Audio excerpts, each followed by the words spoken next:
joining us now, the Carolina Panthers first-round pick in 2015, linebacker Shaq Thompson. Shaq, welcome to the program. How are you, buddy? I'm doing good, man. Thanks for having me. How about yourselves? Doing good. We're doing great. We're doing great. Great to see you. Great to have you on the program. And, 2015, that was the year the Carolina Panthers made it to the Super Bowl, and here we are, Super Bowl week. What's the one thing that stands out to you when you reflect on Super Bowl 50 and that entire experience, that entire season, getting to the Super Bowl and playing in it? Just the commodity and the culture of the guys, and just playing each and every week. You never know if you're going to win or lose, and just coming in here focus on 1 week at a time. Then getting to the big stage, you see all the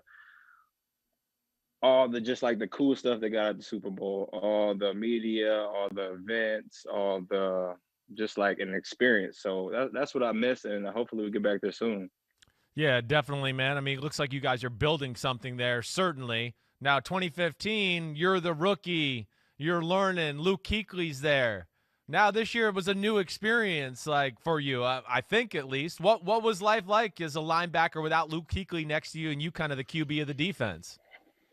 It was a little different because after that year, I was looking forward to playing with Luke this year. Then found out that he retired, so it's just like boom, everything's on you now. So, but I was taught very well from Luke, from Thomas, on how to become a leader on and off the field, and how that role is just it stays in the standard of the linebacker room. And so I was prepared for that, and they got me prepared for it. I remember that Luke Kuechly retirement, Shaq. It was a lightning bolt for all of us. Did you have any idea it was coming?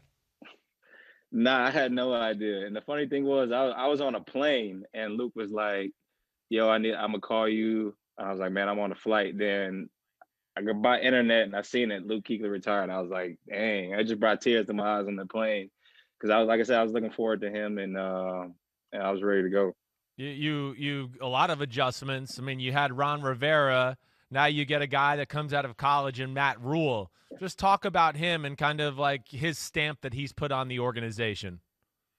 He came in and put a great mark on us. We talked about the process and the stuff that we want to build, and the culture that we want to build here. And he's done a great job just improving myself of it, and all the young guys that just getting better and believing the process of what this new culture is around here. And I'm all for it.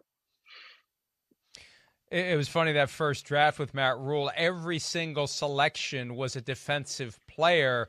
What was your reaction when you saw that? That's above my pay grade, but they knew what they were doing. They know the ins and outs of the stuff. They know we needed help on defense, and you know what? They went out and went to go get his help. I know those guys that you're showing right now, they all contributed, and they all gotten better each and every week. Well, yeah. Hey, the best part about that, hang on, the best part about that, you look at that graphic, not a single LB. Yes. Every other level except yours. Well, you could consider Chin as an LB safety. Yeah, you put him down as hybrid. Right. Yeah, he's similar to you, really, in a lot of ways. You were that guy coming out in a lot of ways, like a safety linebacker hybrid. I want to ask you because, I mean, it's Super Bowl 55. It's Bucs Chiefs, and damn, you played against both of them, so I'd like to know. Mm-hmm. Give me your 2 cents on the Bucs and the Chiefs and what really stood out to you playing against them. Just playing against Tom Brady, first of all. And I already knew playing against the Bucs were a good team. They just needed that one missing piece, and they got it. And you see what they're doing now with it. But I love playing against them, the great competition, and just playing against the Chiefs. You hear about Patrick Mahomes and, man, he's the best and all this stuff. And playing against them, you're like, man, this dude is good. He has good players around him. And but that's a game I still wish we would have had. The feeling about the Panthers going into the season was it's a rebuilding year, record's not going to be great, and you guys fought. You guys played well week in and week out. Where did that fire come from? Where did that passion come from to not just say this is kind of a scholarship year for everyone, but we're going to go out there and we're going to do our best, and we're going to try to surprise some people? It came from the guys, but it also came from the coaching staff. That's what they instilled in us from day one. Like, we're going to fight. We're going to play hard-nosed football. We're going to go from first quarter to fourth quarter. We're going to be the most physical team in the NFL. And that's what we believed in, and that's what we could see. You could see the potential in what we have. You can see the players in what we have. It's not like we have big names, but we have guys that are going to go out there and play. 60 minutes of football. Yeah, I wanted to go there because that is, I think, you got a lot of like physically freaky guys on your team that are not household names yet. You, Derek Brown, you talked about Jeremy Chin, and DJ Moore, Curtis Samuel, like McCaffrey. I want you to answer that. Like, who is the freakiest athlete on the team to Shaq Thompson? You can't name yourself either, but give us that guy you think doesn't get enough credit as far as, the mainstream media. I think the whole team, honestly. There's a lot of guys out there who does their assignment and does their job, but don't get enough recognition because somebody might have 10 tackles or something like that, or somebody might have 100 yards, but it's really like the offensive lineman who held the DN, all-pro DN, from not getting a sack or something like that. So I think a lot of guys are special in their whole different ways. But to pinpoint one guy, I would say last year, Curtis Samuel was one of those guys who really just stood out to everybody, but he didn't get enough in recognition in my eyes. Ron Rivera had been your coach for all of your career until this past year. Did you keep in much touch with him? Did you follow everything he went through? He had a ton of adversity, obviously overcame cancer. Any communication with him, any thoughts on him now that it's been a year since he's been gone? I just wished him luck after they let him go. Then once I found out he had cancer, I kind of just told him there, and I was like, keep your head up, coach, keep fighting. But other than that, not really.